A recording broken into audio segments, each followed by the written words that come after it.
The thing that I try and help executives and managers think about is your profit is in the pause. Your ability to slow down and genuinely connect with somebody and go, what's unclear right now that's creating anxiety for you? For most companies, we have very lazy language that creates really ambiguous and anxiety-ridden cultures. So you've got lazy questions that lead to anxious cultures that lead to either, lackluster or sort of scattered results. We could take all of that energy and point it towards one thing, one goal, or one, mission. You're gonna just go farther. Yeah, because that open loop, to me, to use like very simple language, to be clear is to be kind, and to be unclear is to be unkind. So, Carl, a few years ago, I had a friend who no longer wanted to be my friend, and I was like, "Hey, man, I don't really understand what happened here. We just stopped talking. This happens, I think, in adulthood. It Get can't happen. busy with kids in school and Totally, work yeah, or whatever. yeah. But this felt different. Or felt the same. I didn't know. Oh. Yeah, it felt different. Like it felt like you ever just drift from somebody and you're not like, was it me? Was it you? Is this over? Right. Like, where do we stand? The old DTR. The old DTR with a friend. With a guy Define a friend, relationship, which was equally awkward, more awkward, less awkward. I don't know. It's pretty awkward. Yeah. And I said, can we get together and talk about this? And I feel confused. And he said, I'm fine with you being confused. And I don't need to talk. And the fact that you need to talk shows me that, things are the way they are for a reason. Which made no sense to me. I'm also sitting here unclear as to what that's supposed to mean. And I'm sure it made sense to him. And that was it, Since then, we've seen each other a handful of times and cordial to one another. And I realized, that's it. That was it. That's all the catharsis that I get. Now, as a writer, as a storyteller, as somebody who cares about drama and clarity, somebody who, when I'm working on a piece of writing, if this piece doesn't connect to that piece, if there's not a clear segue or transition, it doesn't work for me. It breaks my brain. I've got to have everything sort of, lined up. That was hard. It was hard to accept the lack of resolution. I want closure. I want clarity. I want to know where I stand with somebody. I want them to know, where I stand with them. And I don't think I'm alone in that, right? Like people want to know where they stand with somebody else, what is expected of them. And oftentimes people are not as clear with each other, especially when there's some sort of conflict as they need to be. So for you, when that happened with your friend, and now as a writer, you've got this open loop, do you find yourself ruminating over it? Do you find like when you're in places that, I used to go hang out with this friend, or we used to share this thing, and then it's almost like kind of a repeat offender, because it's almost like I can't close the loop, and now it keeps on reopening itself Totally. in strange places. Yeah, I mean, less now than, a few years ago when it happened. But this was a very close friend, and to not know why was difficult. And yeah, there were sort of ruminations. Now, since seeing them a couple of times, I always think as I think of my life as a movie, sometimes to a detriment. Like there's gonna be what I think of as like a Good Will Hunting moment. And who plays you in this movie? This actor is playing Jeff Goins. I mean, obviously Matt Damon. Oh, okay. Yeah. Well, I mean, Matt's a little longer in the tooth now. I didn't know if Matt's still the guy. No, I mean 20-year-old Matt Dimitri. When in reality, yeah. I'm more of a Robin Williams kind of character, I think. But I take it too. But I think of a Good Will Hunting moment is like a 2-minute scene in a movie where after 3 therapy sessions, you're crying in Robin Williams's arms and he's going, "It's not your fault," and all is well. Like over. Yeah, and chasing the girls across the country. Yeah, yes, that's right.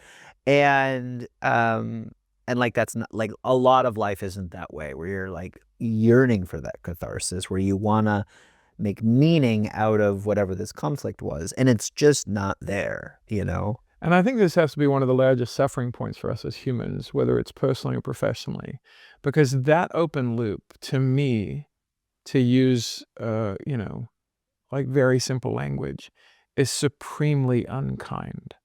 Like there's a lack of kindness in what happened to you in that moment that I don't know this other person. I don't know what happened in that space. But I do have this basic principle that we talk about in my house here where I live with my family. I also talk about it in the companies that I help or even the companies that I own. To be clear is to be kind, and to be unclear is to be unkind. And I think whether intentional or unintentional, what this other person did when you go, this is unclear to me, and for them to go, that does not bother me, Right. is a supreme act of unkindness. I think yes, and I've processed that myself, and I think this is one of the challenges of being an adult is interacting with people who don't necessarily share your values. From my perspective, I felt the same way. I'm like, I just need a little bit of help here understanding this. I've asked it of other friends before to mixed results, and I find that a lot of people are uncomfortable with being clear, and they conflate kindness with comfort, meaning I am being kind. I'm being nice to you. I'm saying things that don't make me feel uncomfortable saying them and don't make you uncomfortable hearing them. But the end of it is confusion where you need more conversation. You need more follow-up. Now, I've been on the other side of this exchange where I'm the one ending a relationship, breaking up with somebody, saying we can't do business together anymore, and they don't understand. I've seen that look of shock on somebody else and done my best to try to explain it. I had this happen recently where I was working with a client and realized, oh, we're just not a good fit. I want to spend more time doing this. And I said, hey, I don't think this is going to be a good fit. I'm going to refund your money. We're just going to go separate ways. It's all good. And this person said, can you give me 2 minutes and just help me understand how you got to this point? And I loved the clarity of that question, actually. And it's like, oh, this person needs something. I had to go. I realized that this is a waste of my time. I don't want to be here. But I also realized I had an opportunity to go, no, I'm out. Or, yeah, I can do that for 2 minutes and I can do my best to explain to you why this doesn't work for me. And I want to take ownership of that without putting any of that on you, but also letting you know my decision is made. Yeah, and I think for people who struggle with having a conversation that clear, of even going, "Hey, I'm not gonna ghost you, I'm gonna actually say this is not good for us, let's move on." It's because, again, the whole point of this podcast, our conversations, the book that we're writing, the work that I'm doing in the world is if we could be more curious, the weight of that gets so much more manageable. Yeah. Because my question would be if I wanted to end a relationship with somebody else and I go, I can't just say that and I'm not also just going to ghost them. So how do I get to this clarity without being hurtful? My favorite question around this sort of space is going, hey, what up until now, what did you think the win was for us? Because I think if this person who said, I don't care about your lack of clarity, had gone, okay, I know what I think, and I presume to know what you think, and so I'm just going to opt out, had just gone, hey, I know you're asking the question about what's our relationship. What do you think the win is for us? And then you start to give all of this data, right? Well, I thought it was this, this, and this. And you're like, I don't actually want/need any of those things during this season of my life. And I appreciate you sharing the win, but I can't be the person to help you get that win anymore. And I think this is the best for both of us. In much the same way that your conversation with a client, they went, hey, can you help me understand? They're basically saying, well, what was the win and what is it now that I don't understand the difference between what it used to be and what it is currently? And I think that little bit of curiosity is what at least, doesn't burn a bridge and doesn't have somebody sitting there with an open loop, really self-examining themselves going, well, it doesn't make sense to me why this ended. And now I'm stuck in a prison of my own making going, am I at fault? Am I the reason this doesn't make sense? Yeah, I did. I mean, a third example would be it was 2020. I was trying to have lunch with this person. She'd been very obliging. It was 2020. I was running around with my hair on fire, trying to be productive at a Is time. that a ginger joke or it was actually on fire?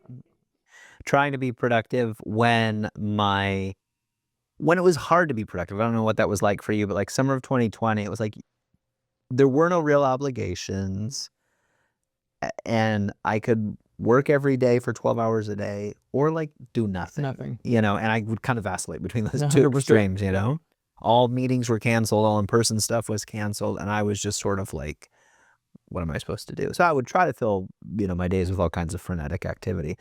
But somewhere around this time, I don't know, when people were still social distancing, but like something had opened back up. So sometime in 2020, maybe it was in the fall, I was trying to have lunch with this person, just a colleague, friend, and stuff kept coming up, which really meant I wasn't like planning very well. And so I would cancel and reschedule. And I did this going on 3 times. And the third time I did this person was like, no, I can't do that. I was like, oh, I'm so sorry. I did the like typical over busy thing that people, oh, I'm so sorry, things are crazy, it's my fault. Like just shamed myself, over apologized. And she was very like composed. She said, no, it's okay. I understand. And out of respect for myself, I can't keep putting myself in this position. I'm sure things are busy for you right now. I'm not saying I would never get together with you again, but not right now. And what was really interesting, I mean, that was hard to hear on one level. Like I had failed, I'd failed to meet a commitment multiple times. Sure. But I found the clarity of her going, this doesn't work for me, so loving. Mm-hmm. Like, oh, yeah, I made a mistake. Never blamed me, didn't shame me, and also didn't do this thing that I think we do a lot in like busyness culture where it's like, no, it's just me, it's not you. I just can't do it, and it's fine. It's like, no, like I'm tired of you rescheduling on me last minute. It happened like 3 weeks in a row, and last time she was like, I just can't do this right now. I would be disrespecting myself, and I don't like that. And I never forgot that. I mean, there's kind of 2 levels of that. One is she let me down in a way that didn't tear me down, but gave me some insight on myself. Like, oh, yeah, I shouldn't have done that. And I did. And now I have to live with the consequence of not being able to connect with this person right now. And I should really learn from that. Like, so it was gracious. But then it also modeled for me what boundaries are and why you need them. And I don't know, almost 5 years later, I have met multiple situations in my life since then where I realized if I continue to put myself into this particular situation, I don't respect that person.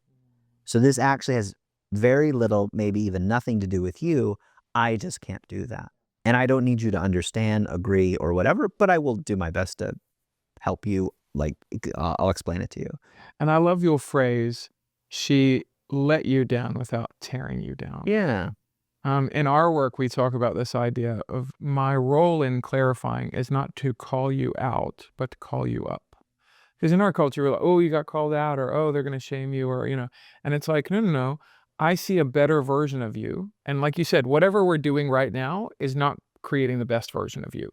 And so if I'm going to help you find the best version of you, because I think that person already exists. We're just chiseling away the outside thing to reveal who you really are. And this current action doesn't align with that. And so my job here is to say, oh, I see the best version of you over there, and it might be in 6 months when you have more bandwidth. But us doing this right now is not moving towards that best version of you. Mm. And so let's, pause them. And in the work, what I notice, bosses and employers and managers will do is when they meet with somebody, it's this very kind of rushed, hey, what do you need? Or, hey, are you good?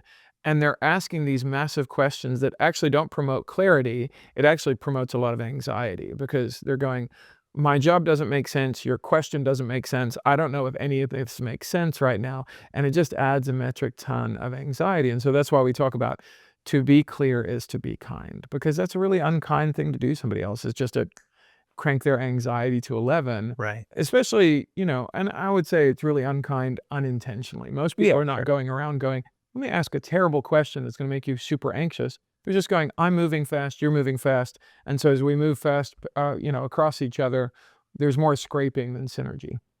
Yeah, it's an effective busyness, and I don't have the time to explain to you why this is happening. You just need to get on board. If you can't get on board, see you later. And this is why I actually had this morning with an executive that I was coaching. having a really hard time this morning, they were. And so I just sat with it. We're on a Zoom, it's not in person. And by the way, it's awkward to sit with somebody who is busy trying to cry 800 miles away from you and just hold space. And it's weird the things you get good at. And I'd never thought I'd be like, I'll be good at co-Zoom with a Co-Zoom cries. co-Zoom cries. But the pandemic and lots of other things will do strange things to your talent set. But so I was just sitting with this person and was saying, hey, I'm deeply privileged that you would allow yourself to feel this with me. So they're busy having a moment, feeling all of their feelings. And in the midst of this, what I came to realize is this person was having to move so fast that they couldn't even catalog why they felt the way they felt. Yeah. And I said, hey, to use a therapy term, can you name it? Whatever the root of this thing is, can you name it? And they said, no. And I gave them this phrase. I said, the power is in the pause. So power is in the pause, the pause. Not like the cat. Not like cat pause. Although there's some power in that little doggy pause. My dog that tried to eat you earlier. There's some power there. And also in businesses, the thing that I try and help executives and managers think about is your profit is in the pause. And again, not profit like Muhammad, Profit. Your profit is in the pause. Your ability to slow down and genuinely connect with somebody and go, what's unclear right now that's creating anxiety for you? That language shapes a very different culture because for most companies, we have very lazy language that creates really ambiguous and anxiety-ridden cultures. And, I don't want that for the world, but it'll keep me employed until long after I'm dead. Yeah, and I would say it creates lackluster results more often than not, or at least 100%. so you've got lazy questions that lead to anxious cultures that lead to either lackluster or sort of scattered results. And if we could take all of that energy and point it towards one thing, one goal, or one mission, you're gonna just go farther. Yeah. And listen, I have lots of empathy. I've been this person. I've been the new guy at the company. I've been in management, and then I've been an executive in C-suite spaces. And I understand the tyranny of the urgent and the demand of this thing. But my encouragement could be like, and this is why we've got this clear language tool. If you can, instead of asking, hey, everything good? Are you clear? Whatever. Again, it's inspiring these 40,000 negative repetitive thoughts. And instead go, hey, around this particular task, again, great specificity. Do you currently feel comfortable, stuck, stressed, or growing? And so all of a sudden now we have a matrix. They can do a SWOT analysis. We know exactly where they are, where we want to go.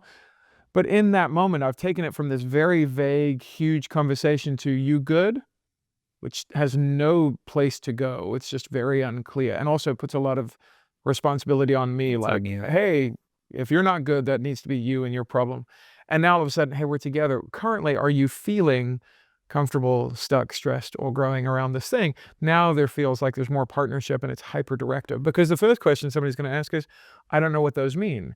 And then in the tool, we can plot it out and be like, oh, it means this and this and this. And so all of a sudden, there's a data point and a starting point that clarifies things, which we've found is, again, it's a great kindness that creates what you're talking about, better, less scattered results. And that's why we say the profit is in the pause. Like if you want greater profit, there have to be these moments of intentional pause with intentional language that creates better results.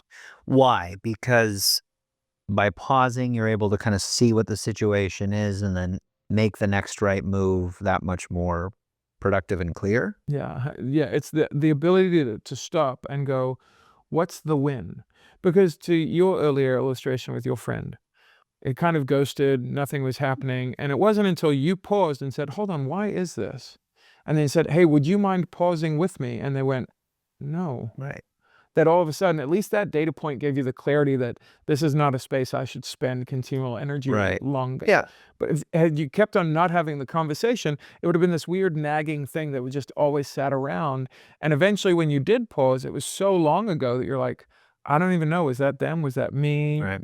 There's no possibility of growth. So, okay, let me just break this down, make sure this is clear. So we're talking about conflict, which is like at some point, somebody that you work with, love, know, you're going to be X and they're going to be Y. You're going to be here and they're going to be there. There's going to be something that maybe is missed. You're going to miss each other at some point. You can use it in conflict, but we start even at a more basic level. It's going, you have conflict in yourself not knowing what is required of you. It's not clear what the win is.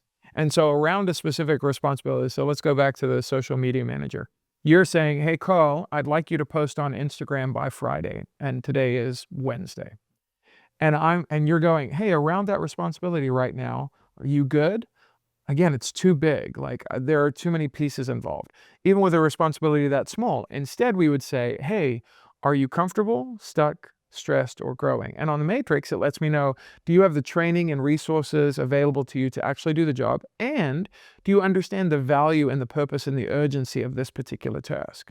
And when both of those things are up and to the right, all of a sudden I'm growing. But when I'm not trained or resourced, or I don't understand why it's valuable, all of a sudden I'm just stuck. And so now it gives us a data point on actual tasks. But you can escalate that from something as simple as a social media post on Friday all the way to, hey, we have conflict. Now let's pause long enough to figure out where did that originate. So you can use it, in a larger context thing, but we tell them we want you to use this in like low stakes areas first before you're like, hey, our relationship, will this fix it? Okay, that's a big ask for a new tool. We'd rather you just go, I don't really have great clarity on this social media posting. Well, when's the last time you had a 7-minute sync or a stand-up meeting with this person and just go, hey, currently I'm stuck. Well, what does that mean? I don't have the training or resources. Nobody gave me the login or the laptop. And also you asked for this post, but it doesn't seem to be aligned with any of our goals for the next quarter. I don't understand the value. Oh, okay. So we've used the clear language tool now to go, this is where I currently am around the task, and this is how I progress forward. Right. Yeah.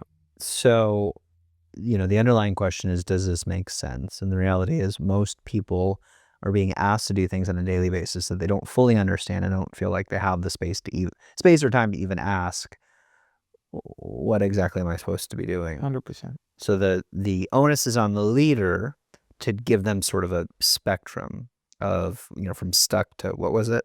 Yes, from comfortable, stuck, stressed, or growing. And I would say the onus of leadership is everybody's, right? Because you can lead yourself, you can be led by a manager, you can even lead a manager. So I always look at these things not as monologues, but as dialogues. And so if you feel stuck, you can use the tool now to go, hey, I need these two things from you. I need either resourcing or understanding. In the same way, management to go, this person feels like they're underperforming or they're hiding somewhere in the culture. Let me go clarify. Let me go ask, hey, this is the win for me. What part of that is not doable currently for you based on either you don't have the training or you don't understand the value? Where are we currently when it comes to the clarity on the necessity of this task? Problem is confusion. Solution/tool is clarity. Clear language. Yeah. Clear language, being clear. And is it ever unkind to be too clear? Is it ever unkind to be too clear? I don't know that in 2024, it's actually possible to be too clear. Why is that? We're moving too fast. Mm. The most recent data shows, and I'll ask you the question before I, share what I think the answer is based on current research.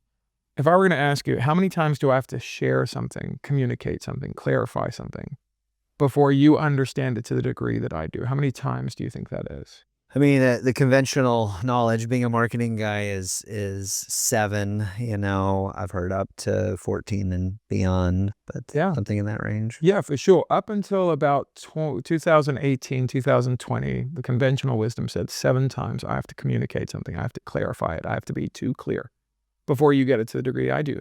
The common math now is 13. And that happened in 4 years. So, that's only going to expeditiously get worse. There's just more things. There's more things. There's more white noise. There's more general noise. There's just more anxiety. And so if I am on a mission, and one of my nicknames of the company is I'm an anxiety assassin. That's what we call our consultants. I'm there to assassinate the anxiety brought on by too many assignments with too much noise and not enough information and not enough pauses in what we're doing. So I don't know practically that a human can be too kind. I think they can be brutal. So it was fascinating when I lived in New England for a while. Our new friends would be like, hey, don't write us off.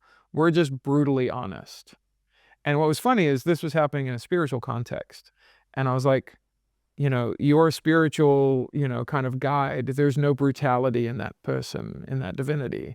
And so I don't think you can actually I don't think honesty requires brutality. And I think that's what sometimes is confused. It's like, well, I'm just being brutally honest.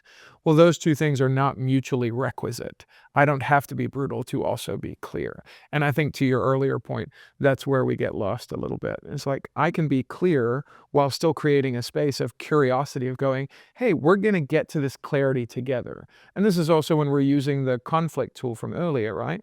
Where we're saying, I'm acknowledging it's difficult. I'm affirming your effort to get us to the same page. And then I'm going to ask you, what's the win?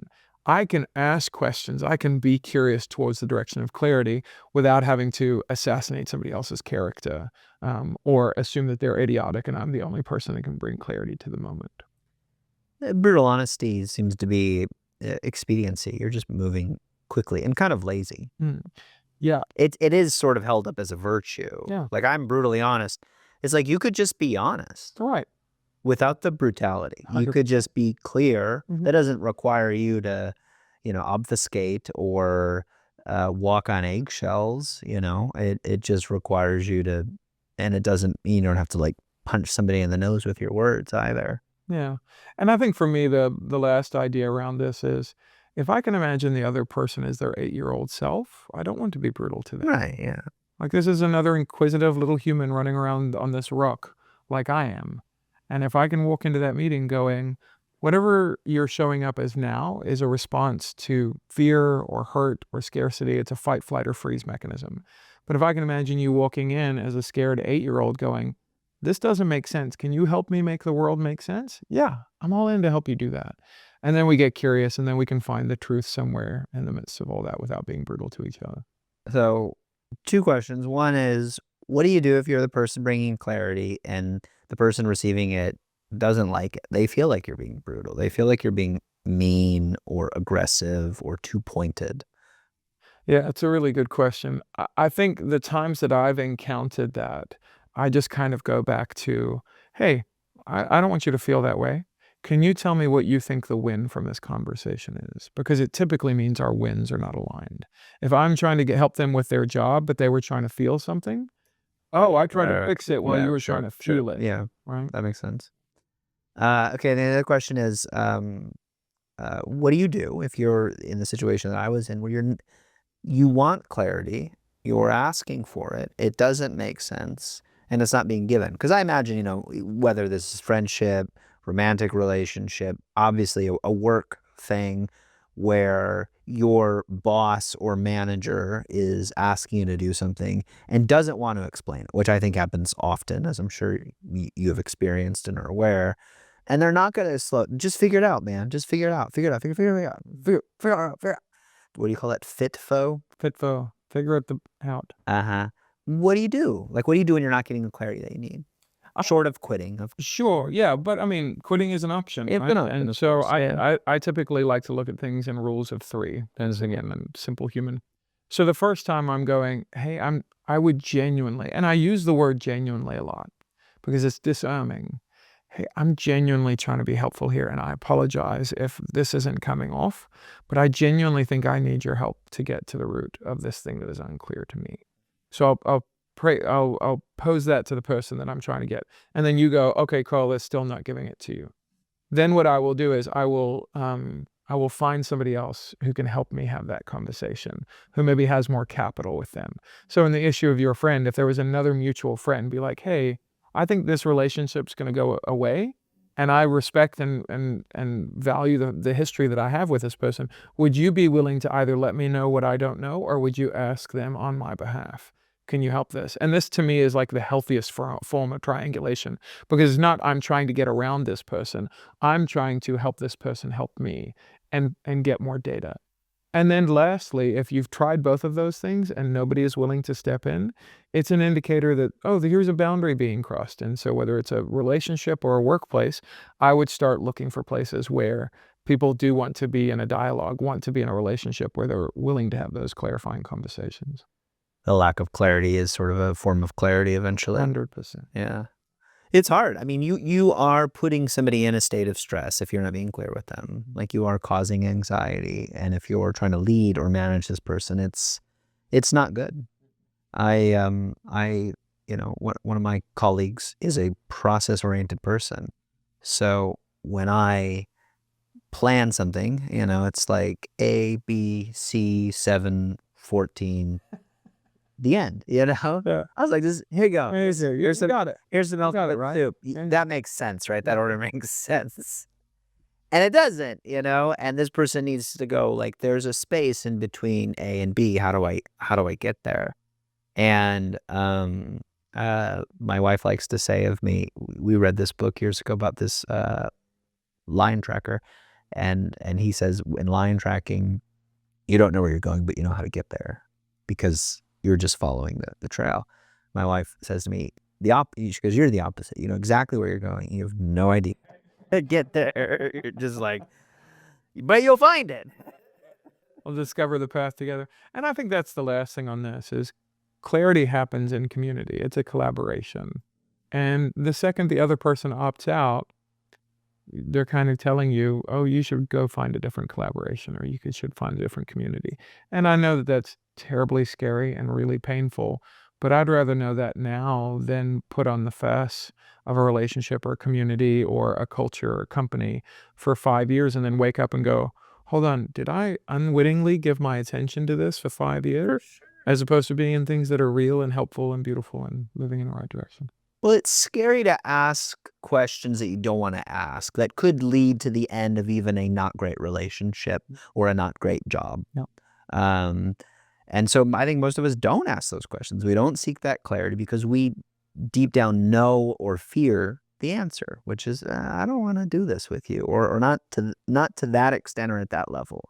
Like, I'm cool at just staying on the surface. You good? We're good. See you later. So does this make sense is sort of the question that begins to crack that open. Yeah, and I would say, the work is built on questions, and some questions are more dangerous than others. And this is a question that if you're not emotionally ready for this friend to go, I'm good, I would beware asking questions because not all questions are equal. So what do you do in that case? Like, what do you do if you've got a question that you want to ask that you might not be ready for? I would say then the onus is on you to how am I building my own emotional muscles to handle the weight of this when it shifts badly. Because in that moment, what I would have counseled you as your friend is going, this is a really funny joke from Amy Schumer. So she marries a man who's on the spectrum, and she says it's been incredibly liberating when they go out on dates because she'll get dressed in an outfit and she says to her husband, who again is on the spectrum, hey, what do you think of this outfit? And he goes, you have other clothes, And it's this idea that you have other friends. There is other work. There are other places to be. And my deepest hope for actually all humans is that they operate mostly out of a place of desire and not a place of need. So if you had this empty hole that needed this friend, Yeah, or for sure. you're in indentured emotional servitude. If I'm in a place where I go, oh, this is the only job that I could ever have at the only company that I could ever work at in the only town I could ever live in, it's an incredibly difficult and dark place to be. But if you can have the emotional wherewithal that goes, oh, I'm talented, I'm capable, there's other work, I can expand my mindset and my opinion of myself. There are other friends that I can make in my 40s, 50s, 60s, 70s. Oh, I don't have to be in this thing. And so anytime we feel like, oh, this is a question too dangerous for me to ask because I don't know if I would survive the answer, that's a good check engine light to go, oh, I probably need to do some internal work. There's some real codependency here. But it's not good for me. I do think one of the most vulnerable, liberating things you can do is admit when you don't understand something. Or, when you don't know the answer, when something doesn't make sense to you. Now, we live in a world, in a culture that is sort of predicated on the idea, especially in the professional world, that you just pretend, like you just fake it. And you know what it's like to be a consultant, the guy in the room that's supposed to have the answers for everybody else. There's there is a temptation, I imagine, a tendency. I've been in those rooms to like act the sage, to like pretend that you know something. But as you know, the best thing for you to do is to be as dumb as possible. Wonderful. Hey, I know I'm an idiot. Have you been sitting in on my calls lately? I didn't realize that I invited you to all my Zooms. Do we? Yeah.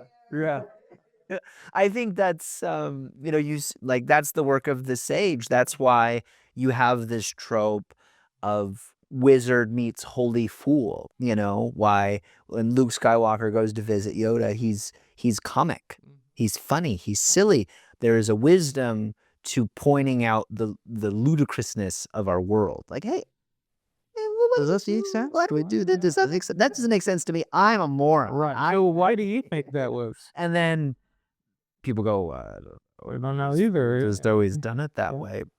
So it does, I think it can do two things. It can crack open possibilities for other people where you go, hey, if this doesn't make sense to anybody else, maybe we should do something about it. We should change it, right?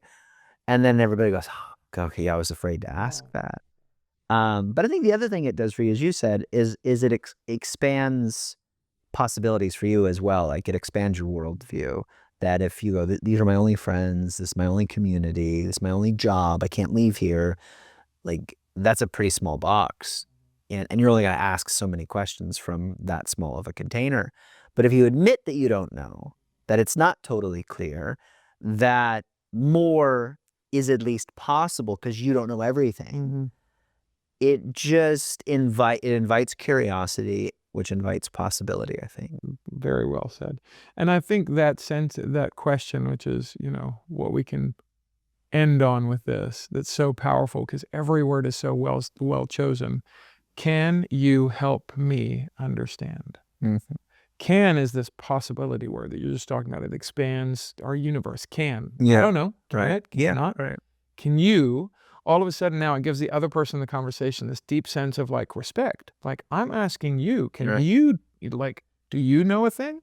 And so they're going, oh, the fact that you would even give me that position of authority in the moment. Can you help? Help is this thing where, neurologically speaking, we have such a hard wire for community that the moment need is expressed, we want to fill it. Whether we know it or not at a subconscious level, we want to be able to be helpful, to be productive, to be purposeful. So can you help me? Now it closes the loop of you and me. Now there's this community sense in the space of this question. And then lastly, understand it's going, we're going to go on an exploration, but there is an end goal. It's going, oh, we want deeper understanding. It's not questions for the sake of questions. It's going, can we get to some island? Oh, there's dirt. Now we can go explore again to another island or eventually a mainland that we can occupy and enjoy. And here's utopia in its future state. So this question, I think I heard it from a software executive the other day in a large meeting where you're like, he wouldn't be the guy that I would have said would ask that question. And he was going, no, I start and end every session with my team. Hey, can you help me understand? What's the thing you're up against? Or what's the thing you wish I understood better? Or what's the thing giving everybody a hard time? Can you help me understand that? And then when he's in the thing, he just plays repeat. He's going, okay, so now if this is the main problem, can you help me understand why that's the problem? Can you help me understand why we're doing it this way? And again, it's just this beautifully open question with real direction and a real end in mind. Well, that's a great question. Can you help me understand that? You did. And that is actually our last great question of this season. But we will have one more episode where we'll answer the final question after the last great question, which is where do we go from here?